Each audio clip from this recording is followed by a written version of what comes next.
مساء الخير يا جماعة. أنا كنت وعدتكم إن أنا أدخل فيلم سيفن دوجز وأحكي لكم اللي حصل وكده. للأسف كان عندنا سوء حظ رهيب، لأن لما جينا نحجز في السينما مواعيدنا أنا وأصحابي ما كانتش ظابطة مع بعض. المهم إيه، لقينا الكراسي اللي لقيناها بالعافية كانت سينما في اي بي.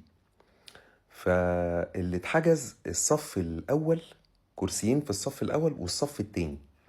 فانت متخيل ان انا طول الفيلم انا قاعد عامل ايه، ومراجع كرسي لورا، كراسي الفي اي بي بترجع لورا.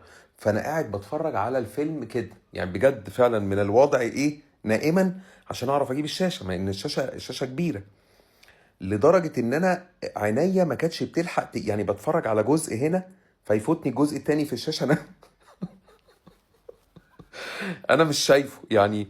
اقرا الترجمه الاقي اللي حصل فاتني، الفيلم فيه اجزاء كتير بالانجلش عشان فيه ممثلين كتير وفي ممثلين اجانب. فانا تايه يعني، انا طول الفيلم اللي قاعدين في الصف الاول دول بقى يا حرام، دول فقدوا الامل بقى وخرجوا يجيبوا فشار ورجعوا كده، يعني ما خلاص ما مش شايفين حاجه.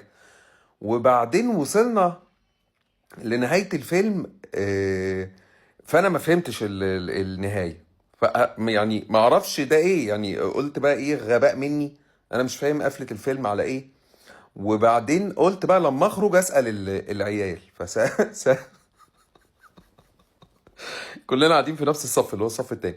لما خرجت سالت العيال، كل واحد حكى حكايه، يعني هو كل واحد على الجزء اللي شافه، يعني ما هو كل واحد باصص قدامه، مش جايب اكتر من كده على السكرين كلها.